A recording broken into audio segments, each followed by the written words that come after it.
All of you, कैसे हैं मेरे एंटरप्रेन्योर्स। आज हम बिजनेस स्टडीज का लेक्चर नंबर 1 देख रहे हैं, इसका स्टाफिंग का। तो आज बच्चों स्टाफिंग हम स्टार्ट कर रहे हैं।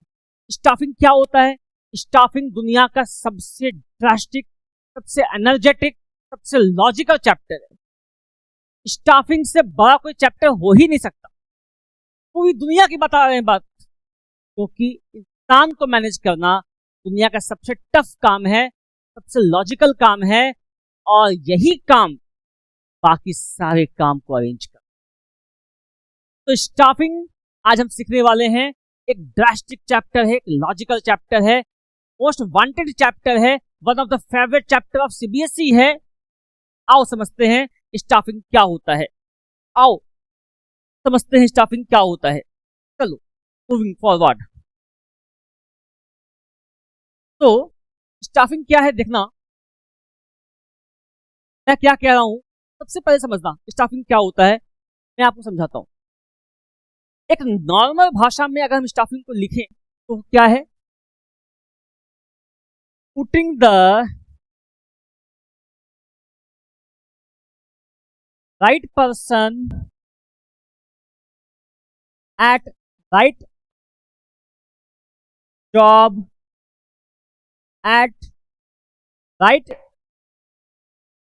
time is known as staffing.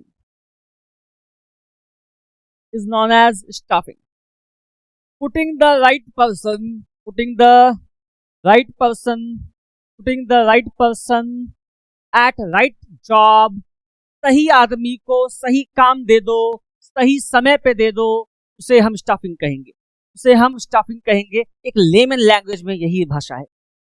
Suppose कि वो दुनिया का तुमने सबसे बेस्ट इंजीनियर को हायर किया, आईआईटीएन को हायर किया, ठीक है। दुनिया का सबसे बेस्ट सीए को हायर की तुमने, दुनिया का सबसे बेस्ट आईआईटीएन, दुनिया का सबसे बेस्ट सीए, दोनों को तुमने हायर किया। अब जब तुम दोनों को हायर किए हो, ठीक है, एक काम करना, दुनिया का सबसे स्किलफुल, सबसे ज्यादा स्किलफुल, लेकिन क्या है देखो, आईआईटीएन को बोलो भैया तुम मेरा अकाउंट्स देख लो, अकाउंटिंग देखो,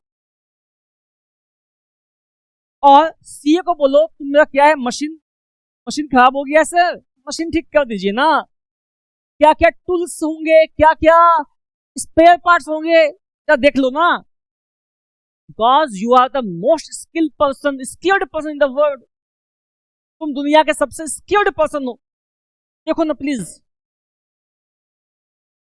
काम कर पाएगा क्या? काम कर पाएगा क्या? नहीं कर पाएगा। व्हाई? He is skilled. ये जो आईआईटीएन है ना, ये स्किल्ड है अपने काम के लिए, अपने जॉब के लिए। ये अपने काम के लिए स्किल्ड है। दुनिया में कोई इंसान हर काम नहीं जानता, वो अपना काम जानता है। इसलिए बोला गया putting the right person at right job eight right time. सही आदमी सही जॉब करेगा, सही समय पे करेगा, जिसको हम स्टाफिंग कहते हैं, जिसको हम स्टाफिंग कहते हैं। Moving forward, meaning of staffing. Staffing का मीनिंग क्या है, मेरी बात समझना। एक अच्छा डेफिनेशन तुमको हम दे रहे हैं आज। देखो क्या है, यहां से दिखना स्टाफिंग, यहां से देखना, यहां पे लिखना तुम staffing, staffing, staffing involves, staffing involves, staffing involves क्या? रिक्रूटमेंट। जो मैं कह रहा हूं वही लिखना, बाकी सारे सेंटेंस को भूल जाना। Staffing involves recruitment, selection, training, development, promotion, compensation and performance appraisal of the workforce. Staffing क्या है, ये बात समझना, याद करो। स्टाफिंग इन्वॉल्व्स क्या, यहां से लेना, स्टाफिंग इन्वॉल्व्स रिक्रूटमेंट। पहला क्या है? रिक्रूटमेंट। क्या होता है सर? बताएंगे ना, चिंता नहीं करना है। Staffing involves recruitment, then selection, then training, then development, then promotion, then compensation, then performance appraisal of the workforce. Workforce कौन हो गए? जो तुम्हारे यहाँ काम करेंगे। तो क्या क्या हुआ? Recruitment, selection, recruitment, selection, training, development, promotion, compensation and performance appraisal. तो रिक्रूटमेंट क्या होता है sir? What is recruitment? Recruitment क्या होता है सर? देखो क्या होता है रिक्रूटमेंट। क्या होता है रिक्रूटमेंट? क्या होता है जी? रिक्रूटमेंट क्या होता है? सबसे पहले ये समझो कि सबसे पहले क्या होता है? एस्टिमेशन ऑफ वर्कफोर्स होता है। पहला स्टेप अगर मैं कहूं, रिक्रूटमेंट से पहले भी क्या हो जाएगा? Estimation of workforce. तो तुम लिखना कॉपी में, क्या लिखना मैं एकदम बता रहा हूं तुमको। स्टाफिंग इज या staffing involves estimation of workforce, recruitment, selection, training, development, compensation, promotion and performance appraisal of the workforce। ये लिख लो, ठीक है। तो सबसे पहले क्या होगा? The first one is estimation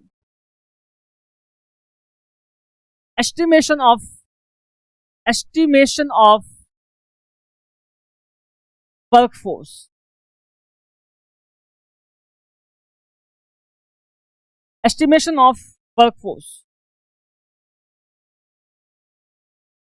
Estimation of workforce, ठीक है। पहला क्या हो गया? Estimation of workforce. अच्छा, ये क्या होता है सर? वही बात समझना। एस्टिमेशन ऑफ वर्कफोर्स का मतलब होता है कितना काम है तुम्हारे पास, कितना काम है। Work available,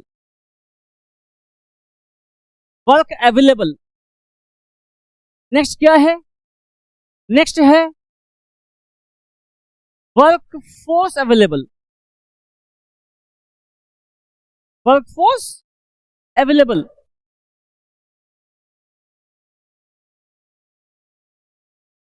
work force available. जो तुम इसको लिस्ट कर दोगे तो क्या आ जाएगा? Requirement, estimation of workforce. कितना वर्कफोर्स चाहिए ये आ जाएगा। कितना अवेलेबल है वर्क, कितना काम चाहिए, कितना काम के लिए आदमी है, माइनस कर दोगे तो कितना आदमी और चाहिए ये आ जाएगा, ठीक है। सेकंड, जो आदमी चाहिए उसके लिए क्या करोगे तुम? रिक्रूटमेंट करोगे। रिक्रूटमेंट क्या होता है? रिक्रूटमेंट का मतलब होता है inducing others for the proposal of job. हम सामने वाले को कह रहे हैं कि भैया आओ मेरे पास आओ, काम देंगे हम। Yes, I will give you the work. Dabur company को जरूरत है सुपरवाइजर, 15,500 रुपए, रहना खाना मुफ्त। ये लिखा होता है पोस्टर्स में। ये क्या है? रिक्रूटमेंट है। These are the recruitment. हम आपको इंड्यूस कर रहे हैं, आप मेरी कंपनी में आइए, अगर आपके पास ये क्वालिफिकेशंस हैं लेके आइए, हम आपको जॉब देंगे, ठीक है। ये क्या हो गया? रिक्रूटमेंट क्या है? इंड्यूसिंग, ठीक है। अब नेक्स्ट क्या होता है? सिलेक्शन क्या होता है? सिलेक्शन। अब तुमने इंड्यूसिंग कर दिया, तुमने लोगों को बता दिया कि हमको जॉब की जरूरत है, मतलब आदमी की जरूरत है। The next step is your selection. अब जो तुम्हारे पास आदमी आए उसमें से तुम ढूंढोगे कौन सा आदमी परफेक्ट है, which is the right resources, optimum कौन है। तो बेसिकली कहा जाता है कि रिक्रूटमेंट जो है वो रिक्रूटमेंट पॉजिटिव प्रोसेस है, सिलेक्शन नेगेटिव प्रोसेस है। क्यों? 1000 आदमी आए, उसमें से तुमको 10 लोग चुनने, out of 1000 you have to select only 10, तो 990 तुम निकाल दोगे ना। ये निकालना क्या है, ये एक नेगेटिव प्रोसेस है। जब लोग आया था ना, तो सबके मन में यही था कि हम ही तो वो हैं जो कंपनी को चाहिए। लेकिन आज क्या है, बातें चेंज हो गई। आज क्या हो गया, कंपनी को सिर्फ 10 लोग चाहिए थे, बाकी लोगों को ये आउट कर देगी, 990 लोग आउट हो जाएंगे। Yes, moving forward. अब इसके बाद क्या होता है, देखो ट्रेनिंग। अब तुमने सिलेक्शन कर लिया, तो अब क्या करोगे, अपने काम के लिए ट्रेन करोगे उसको, कैसे काम करना है, क्या तुम्हारा वर्किंग सिस्टम है, कब आना है, कब जाना है, कैसे करना काम है, वो ट्रेनिंग है। डेवलपमेंट क्या है, डेवलपमेंट क्या है, ओवरऑल स्किल को डेवलप करना। Upgradation of overall skill, overall skills को अपग्रेड करना ही डेवलपमेंट कहलाता है। बैठना उठना से लेके, बातचीत करने से लेके, हाव भाव जेस्चर पोस्चर से लेके, एवरीथिंग डेवलपमेंट के अंदर आएगा। ठीक है, know the next one is compensation. Compensation क्या है, जो काम किया है बंदा उसके लिए पैसा लेगा, दैट इज कंपेंसेशन। ठीक है, प्रमोशन क्या है, जो काम अच्छा करेगा उसको हम क्या करेंगे, प्रमोट कर देंगे। प्रमोशन का मतलब होता है नया दायित्व देना, अपग्रेड करना लोगों को, उसके स्टेज को अपग्रेड करना, उसके इकोनॉमिक अफेयर्स को अपग्रेड करना, ये क्या कहलाता है, प्रमोशन कहलाता है। देन परफॉर्मेंस अप्रेजल, ये बहुत जरूरी है। परफॉर्मेंस अप्रेजल बहुत जरूरी है। अगर परफॉर्मेंस अप्रेजल नहीं होगे, अगर तुमको क्रेडिट देना नहीं आता, लोगों को क्रेडिट देना नहीं आता, तुम क्या करोगे, तुम काम नहीं कर पाओगे। Performance appraisal is must for staffing, for good manager. Yes, moving forward, the thing is importance of staffing. The next topic is importance of staffing. आओ समझते हैं क्या होता है। पहला क्या है, identification of workforce requirement. Workforce requirement कितना चाहिए, मैंने कहा ना पहले भी, वर्कफोर्स रिक्वायरमेंट क्या है, it helps in determining the required workforce for various job roles within the organisation. Determining the required workforce, जो रिक्वायर्ड वर्कफोर्स है उस जॉब के लिए, वो डिटरमाइन करना ही वर्कफोर्स रिक्वायरमेंट है। कैसे आएगा, वर्क की अवेलेबिलिटी एंड वर्कफोर्स जो तुम्हारे पास है उसको लिस्ट कर दो, रिक्वायरमेंट निकल जाएगा। ठीक है, now the next one is performance optimisation. Placing the right people in the right job position leads to better performance and productivity. ठीक है, तो परफॉर्मेंस ऑप्टिमाइजेशन क्या है, placing the right people in the right position, right person people in the right person in the right position, सही लोगों को सही जगह बैठाओ। ये क्या है, परफॉर्मेंस ऑप्टिमाइजेशन है, सबसे महत्वपूर्ण काम है ना। Now ensuring organisational growth. किसी भी चीज का मेन ऑब्जेक्टिव यही होता है, आप चाहे स्टाफिंग कीजिए, डायरेक्टिंग कीजिए, चाहे प्लानिंग कीजिए, कुछ कीजिए, क्या ऑब्जेक्टिव होता है, ऑब्जेक्टिव होता है कि ensures organisational growth through succession planning, it ensures that continuous survival and growth of the organisation. तो ऑर्गेनाइजेशन का ग्रोथ मोस्ट इंपॉर्टेंट है। ठीक है, नेक्स्ट क्या है, प्रिवेंट्स डिस्प्यूट्स या disruption, showing the exact shortage of personnel in advance, showing the exact shortages of personnel in advance, it helps avoiding disruption in the workflow. है ना। Means क्या हुआ, देखो क्या हुआ, देखो प्रिवेंट्स डिस्ट्रप्शन का मतलब क्या हुआ, कलेश नहीं होना, आपस में कलेश नहीं होना, आपस में पॉलिटिक्स नहीं होना। अगर तुम अपने एम्प्लॉय को बार बार टोंट करोगे तो क्या होगा, फ्रस्ट्रेट हो जाएगा वो। तो क्या है, ये सब से बचना है तुमको, डिस्प्यूट से बचना है तुमको, अपने वर्कफोर्स से अच्छा से काम लेना है तो प्रेम से काम लेना है ना। आगे मूव करते हैं। Improves job satisfaction, improves job satisfaction, improves job satisfaction का मतलब क्या हुआ, staffing helps enhance job satisfaction among employees through objective assessment and fair reward for their contribution। जो वो कंट्रीब्यूशन दे रहे हैं उसके लिए फेयर रिवार्ड दो उसको, वो जान लगा देगा, है ना। तो फेयर कंट्रीब्यूशन दो उसको, जिस काम के लिए उसको हायर किया गया है के लिए उसको फेयर कंपेंसेशन दो।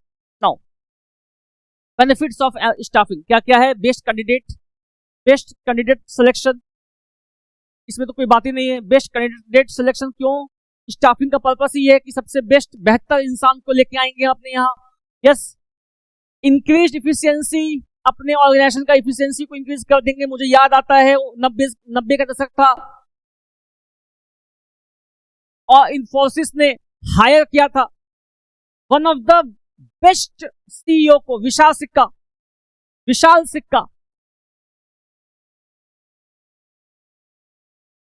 सिक्का, जिसने पूरे का पूरा इन्फोसिस का स्ट्रक्चर ही बदल दिया, क्लाइमेटिक कंडीशन ही बदल दिया, ग्रोथ यूं चला गया, एकदम एक्सपोनेंशियल ग्रोथ चला गया, माइंड ब्लोइंग ग्रोथ चला गया, बेहतरीन काम हो गया।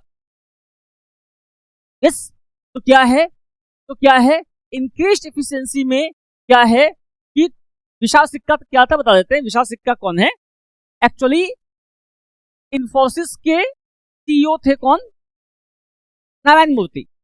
उन्हें सोचा कि अब जो है हमारे पास जो रिसोर्सेस था या हमारे पास जो बुद्धि थी, स्किल थी, हमने लगा दिया, अब हमें कुछ हायर करना है लोगों को जो कि और इसको अपग्रेड कर सके। विशाल सिक्का नाम के जो व्यक्ति थे वो आकर के इन्फोसिस का कायाकल्प कर दिया, लेकिन बाद में कुछ डिस्प्यूट हो गई थी तो उन्होंने छोड़ दिया था कंपनी को।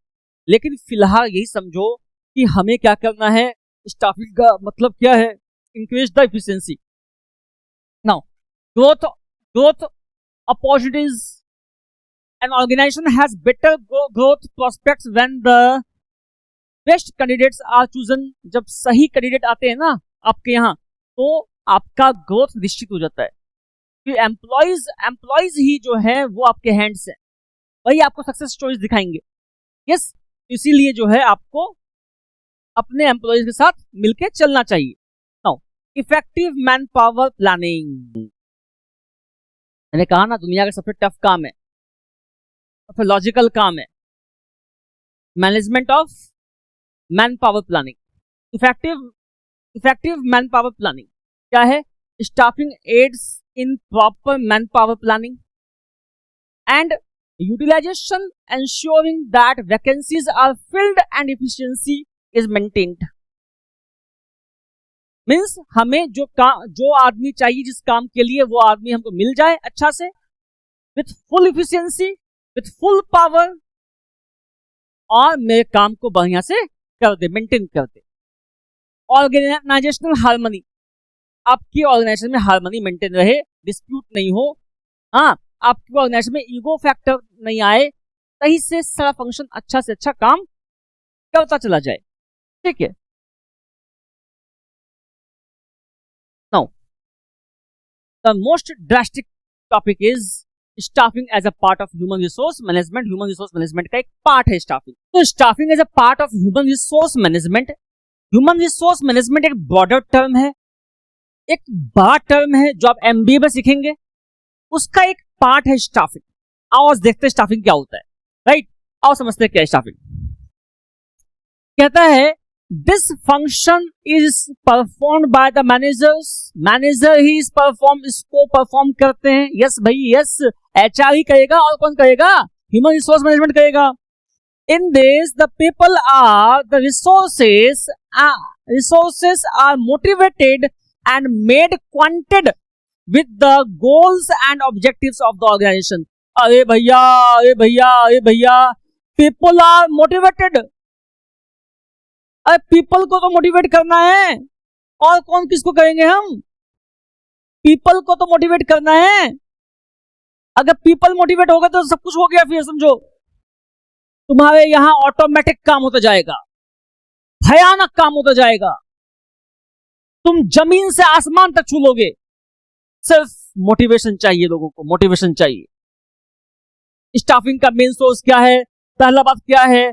ये मैनेजर्स लोग करते हैं। बाकी क्या है? पीपल और the resources are motivated, people are motivated. Next क्या है? It is considered as a generic function of the organisation.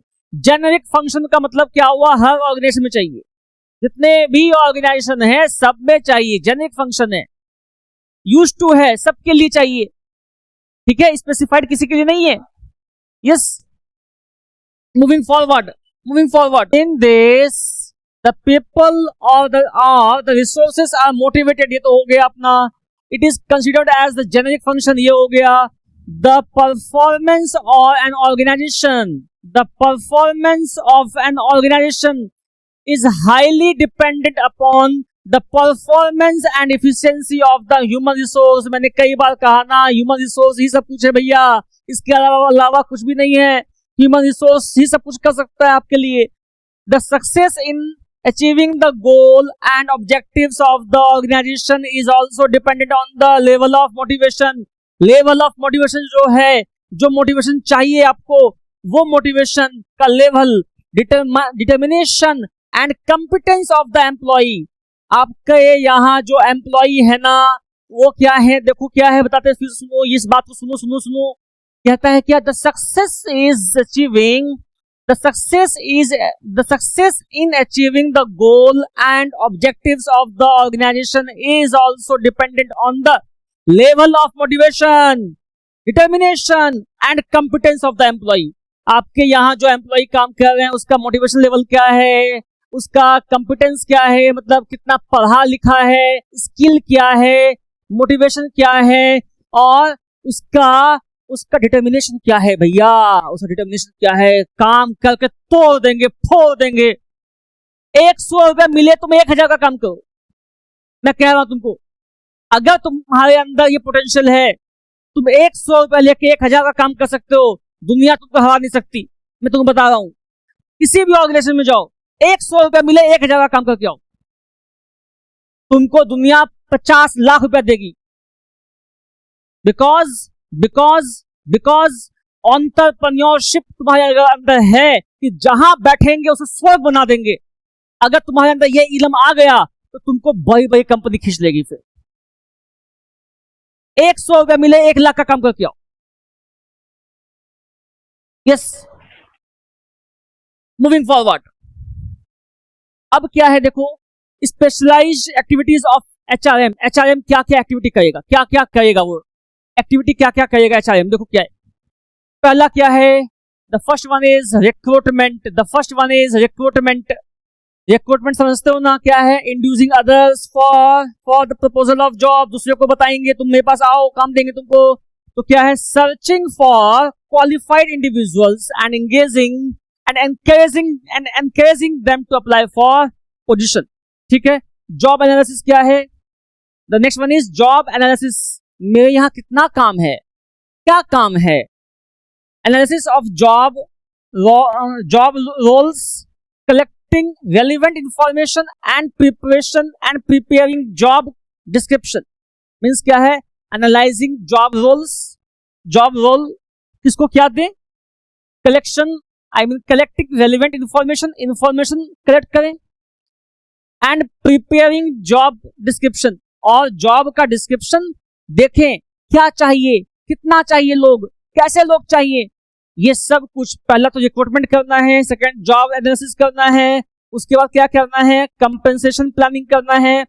मतलब क्या हुआ? डेवलपिंग पे structure, incentives and other forms of remuneration. मतलब किस काम के लिए क्या दें, किस काम के लिए कितना दें, how much for the particular job, इसके लिए कितना पेमेंट करना है ये आपको डिसाइड करना होगा मार्केट को देख करके, एंड मार्केट को देख करके डिसाइड करना होगा तुम अपने एम्प्लॉय को हाईएस्ट पेमेंट करो, हाईएस्ट काम लो, highest payment in the industry, highest काम लो, क्योंकि आपका एम्प्लॉय आपको छोड़ के भाग ही नहीं सकता। यस, चलते हैं आगे, आगे चलते हैं। ट्रेनिंग प्रोग्राम्स, क्या बोला? Training programmes, designing and implementing training programmes for employee development. देखते होंगे तुम लोग, एम्प्लॉय डेवलपमेंट के लिए प्रोग्राम्स होते हैं, ये प्रोग्राम्स कराने जरूरी होते हैं क्योंकि एम्प्लॉय का इंथुसियाज्म उससे ज्यादा होता है, एम्प्लॉय ट्रेन होता है, तुम्हारे लिए काम करेगा, तुम उसको अच्छे से उसके स्किल का, नॉलेज का यूज कर पाओगे। तो क्या है, ट्रेनिंग प्रोग्राम्स हमेशा कंडक्ट कराने चाहिए। तो पहला क्या हो गया, रिक्रूटमेंट, देन क्या हो गया, देन बच्चे क्या हो गया, देन बच्चे क्या हो गया, उसके बाद देखो देखो देखो जॉब एनालिसिस हो गया, देन क्या है कंपेंसेशन, देन क्या है ट्रेनिंग प्रोग्राम, देन क्या है ग्रीवांसेस हैंडलिंग। ग्रीवांसेस हैंडलिंग, कोई दिक्कत आ गई, समस्या आ गई, किसको बोलेगा? तुम देखोगे अच्छे अच्छे इंस्टीट्यूशन में ग्रीवांसेस बॉक्स होते हैं, कंप्लेन बॉक्स, वो अच्छा है। कंप्लेन बॉक्स रखना चाहिए इंसान को अपने ऑर्गेनाइजेशन में। कंप्लेन बॉक्स इसलिए रखना चाहिए अपने ऑर्गेनाइजेशन में क्योंकि इंसान क्या है, सोशल एनिमल है। अगर इंसान आपको नहीं बताएगा आपकी कमी, तो वो बाहर बताएगा, तो बताएगा, पेट तो हल्का करता है उसको। तो इससे अच्छा कि वो बाहर बताए, आप खुद सुन लो उसका दिक्कत। यस, तो क्या है ग्रीवांसेस हैंडलिंग, क्या है, आपको बहुत पेशेंसफुली अपने एम्प्लॉइज का ग्रीवांसेस सुनना है और जहां तक हो सके उसको रिजॉल्व करना है। आप सब कुछ नहीं कर पाएंगे ये मुझे पता है, लेकिन जहां तक हो सके उसको रिजॉल्व करना है। आगे चलते हैं फिर। अब क्या है, लेबर रिलेशन, कैसा किसके साथ रिलेशन रखने हैं। मैंने कहा ना, एक टची रिलेशन रखना है एम्प्लॉय के साथ, एक टची रिलेशन रखना है जिससे कि एम्प्लॉय अच्छा से काम कर पाए। तो क्या है, maintaining good relations between management and labour. तो क्या होता है ना, लेबर और मैनेजमेंट में अंतर क्या है, लेबर सोचता है क्या कि मैनेजर जो है ना, मतलब ऑर्गेनाइजेशन जो है ना, हमको बहुत काम देता है, मेरे से पैसा नहीं देता हमको टाइम पे, पैसा देता नहीं, काम बहुत लेता है। मैनेजमेंट सोचता है क्या, he is good for nothing, इसको कुछ नहीं आता है, बेकार कर बिठा कर दे रहे हैं पैसा, टाइम वेस्ट कर रहा है। तो मैनेजमेंट सोच रहा है क्या, टाइम वेस्ट कर रहा है, एम्प्लॉय सोच रहा है क्या, पैसा नहीं देता, काम बहुत देता है। तो ये आपस का जो टकराव है ना, ये जो आपस का टकराव है ऑर्गेनाइजेशन को बड़ा होने नहीं देता। तो आपस में मिलकर के ग्रीवांसेस को सॉर्ट आउट करके एक गिव एंड टेक का रिलेशन रख करके अच्छा से मेंटेन करके चलना चाहिए हमें। यस, आगे चलते हैं। Social security planning. Social security planning मतलब क्या हुआ, आज वो जवानी आपके यहां दे रहा है तो बुढ़ापा कहां जाएगा, इसके लिए क्या है, उसके लिए पीएफ दो, उसको ईएसआई दो, तो वेलफेयर स्कीम्स दो, employee welfare through social security measures. Employee के सोशल सिक्योरिटी के लिए उसको पैसा दो, ठीक है। Legal compliances, defending the company in lawsuits and ensuring law compliances. तो एचआरएम का ये भी काम है कि अगर कंपनी किसी लीगल पचड़े में फंस गई है तो उससे बाहर निकालना दूसरा काम है, एचआरएम का काम है। तो कितने काम है एचआरएम के, अभी आपने देखा ना, जल्दी से इसका स्क्रीनशॉट ले लो बाबू फटाफट। एचआरएम के क्या क्या काम है, एक्टिविटीज क्या क्या, इसके स्क्रीनशॉट ले लो। यस, चलें आगे हम लोग, moving forward. Now the most drastic chapter, I mean topic, यहां से तो द फेवरेट है रे बाबू, एकदम फेवरेट टॉपिक है रे, एकदम फेवरेट टॉपिक है, फेवरेट टॉपिक सीबीएसई का तो फेवरेट टॉपिक है।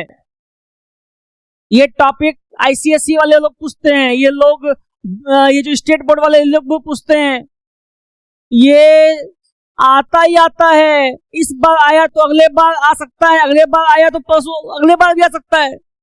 स्किप मत करना इसको। और देखते हैं क्या है। तो पहला क्या है, एस्टिमेटिंग मैन पावर रिक्वायरमेंट। अरे बाबा, पहला बात बता दिया। एस्टिमेटिंग मैन पावर रिक्वायरमेंट क्या है? वर्क अवेलेबल क्या है? वर्क फोर्स कितने हैं? वर्क फोर्स अवेलेबल कितने हैं?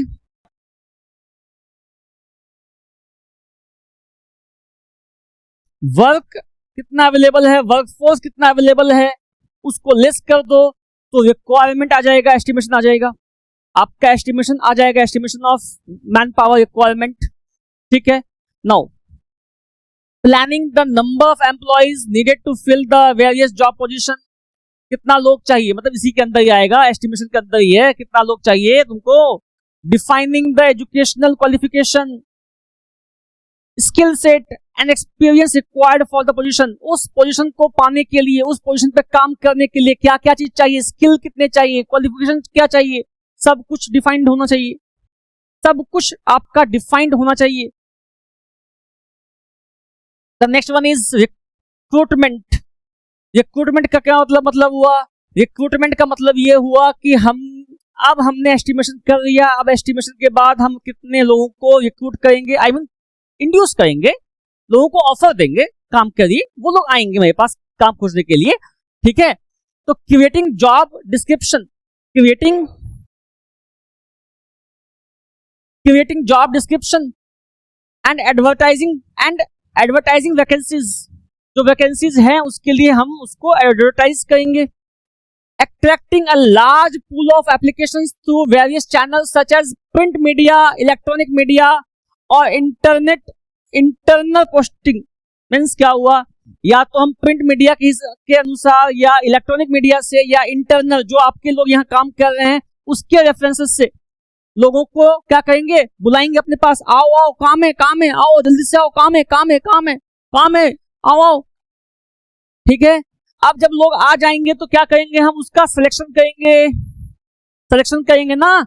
जो लोग मेरे पास आएंगे, जो एफिशिएंट है, जो लोग मेरे काम को कर सकते हैं, कॉम्पिटेंट हैं, जो स्किलफुल हैं, वो लोगों को हम क्या करेंगे, सिलेक्ट करेंगे। तो क्या है, choosing the most suitable candidate through the series of test and interviews.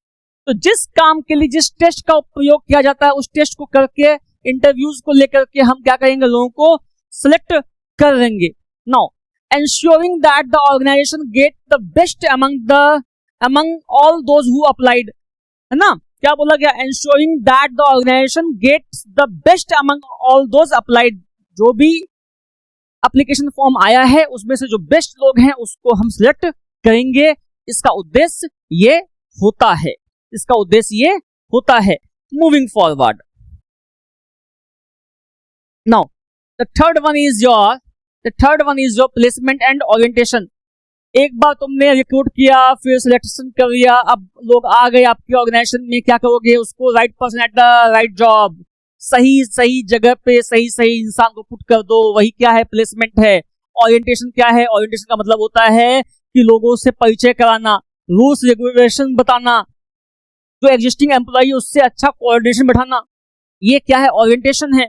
तो क्या है, introducing the selected employee to the work environment, colleagues and organizational policies, ensuring that the employee is placed in the position that they were selected for।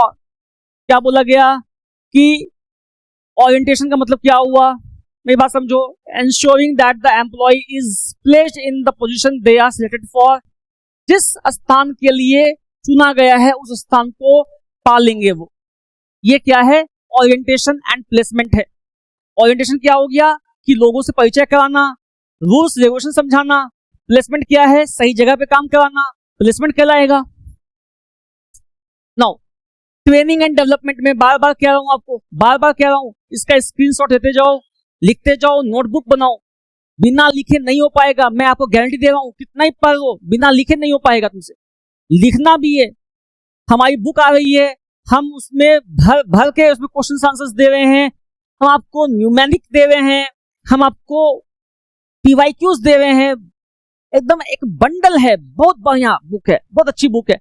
बस आप कभी भी मुझे message कीजिएगा, मैं आपको बता दूंगा क्या प्रोसेस है। ठीक है, चलते हैं आगे हम लोग।